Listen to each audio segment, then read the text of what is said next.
Grabe, may ganitong lugar pala dito sa may bahagi ng Maynila. Ito lang naman mga kababayan, ang kalsadang tiles ang kauna-unang nakita ko. Grabe, ang gandang mamasyal dito. Dito lang naman ito sa Hidalgo Street, Quiapo, Manila. Wow, grabe oh, ganda. So napakagandang pasyalan.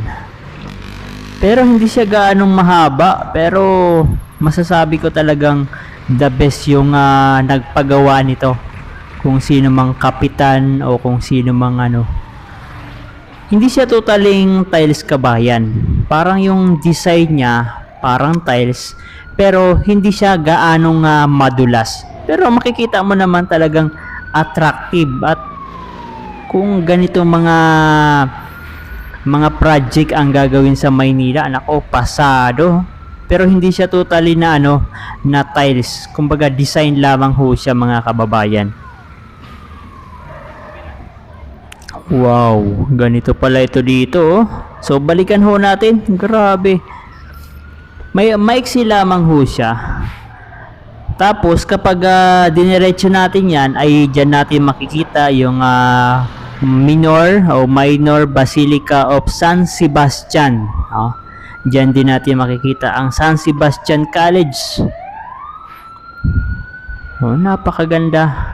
Kaya kung kayo ay taga Maynila at hindi pa kayong nakakapasyal at nakakagala sa bahaging ito sa Hidalgo Street, Quiapo, Manila, so try nyo rin puntahan, lalo na kung kayo po ay may nakamotor, may bike kayo at gusto nyong gumala-gala, no?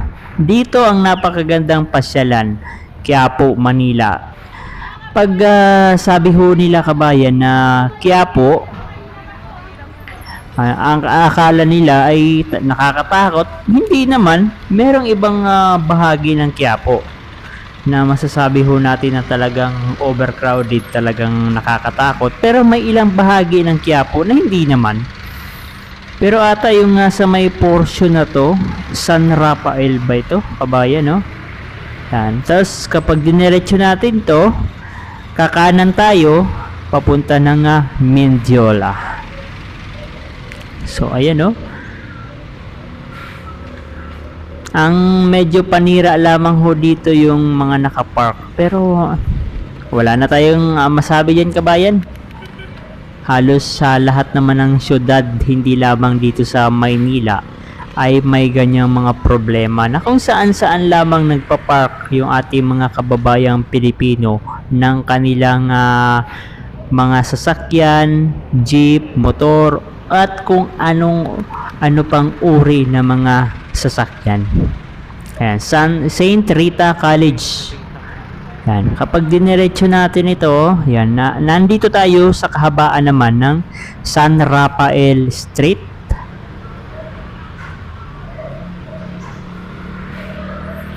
So ito kabayan, no, makikita nyo. Yan. So balik tayo. Ayan, balik tayo kabayan dito sa may bahagi ng Hidalgo Street. Grabe, napakaganda naman kasi nga pasyalan ang lugar na to. Parang gusto ko na parang dito na maglakad-lakad, kaso maghapon mo na lakad dito kabayan ay talagang mapapagod ka oh. Napakaganda kasi ng lugar. Merong ginagawang drill itong ating mga estudyante dito, earthquake drill. So kanina wala yan kabayan, no? Ngayon balik tayo, hindi tayo makakadaan dyan. So puntahan natin, balik tayo sa San Rafael Street. Samahan niya ako. Ito po kasi kabayan, pag wala pa tayo mga update na pinupuntahan dito sa Maynila, joyride muna tayo, bike ride. Para maipakita ko sa inyo ang iba't ibang lugar dito sa Maynila na hindi napupuntahan ng ilan natin mga co-vlogger, hindi napupuntahan at hindi na ipapakita ng ibang mga vlogger kasi nga mahirap mag-commute dito sa Maynila. Lalong-lalo na kung wala kang sasakyan, wala kang motor o bike, napakahirap mag-commute ho dito. So dito tayo sa Nepomuceno Street.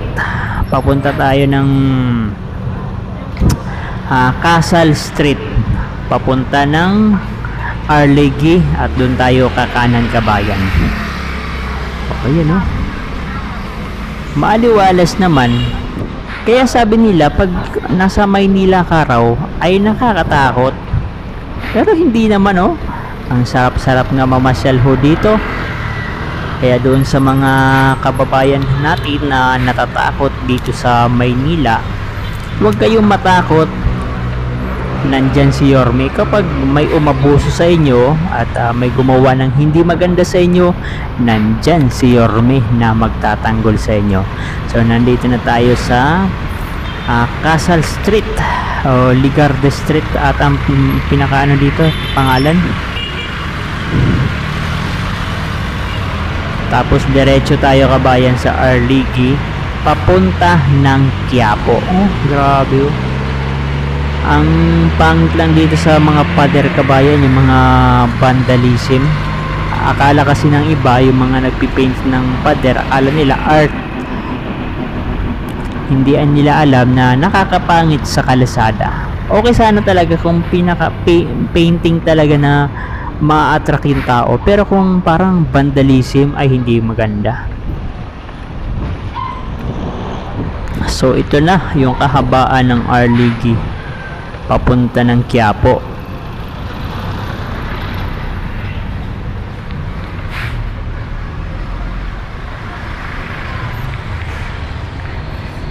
Dami ring mga nakaano dito. Dami ring mga nakapark na mga tricycle. Oh. Panigurado pag dinaanan ho ito ng ating MTPB. Nako, ang daming aangal dito na mga kababayan natin. Wala po kasi talagang mga parking area. So yun ang kulang sa mga lugar, hindi lamang dito sa Maynila, kundi part ng Pasig, Mandaluyong, Makati meron na rin siya, pero hindi lahat ng portion ng Makati ay merong parking space. Ito, grabe. Ito pala ang lugar ng Arlegui. Yan, sa mga taga Arlegui dyan, comment down below. Ayan, pasyalan natin. At kung may mga lugar kayo na gustong ipasilip, ipakita, comment down below. At sa mga susunod na araw mga kababayan, susubukan natin puntahan yung mga lugar na ikinoment ng ating mga kababayan. At yung mga na-mention na mga lugar na posibleng i-clearing o kaya puntahan ni Manila Mayor Isko Moreno Dumagoso. So hanggang ngayon muna ay pasyal-pasyal muna na tayo para may pakita sa inyo ang iba't ibang lugar. Nako, sino kaya ang aabot sa ganitong minuto no habang nanonood sila? Habang tayo ay namamasyal dito sa may bahagi ng Quiapo. Grabe din ang ano dito kabayan no. May mga kalat din ng mga basura oh. Alam ko one way ba to? Pero alam ko kabilaan pwede magdaan dito. Bigayan lang pala ito kabayan. Akala ko one way. So hanggang dito na lamang ho mga kababayan at maraming salamat. Mag-ingat po tayo sa lahat ng pagkakataon.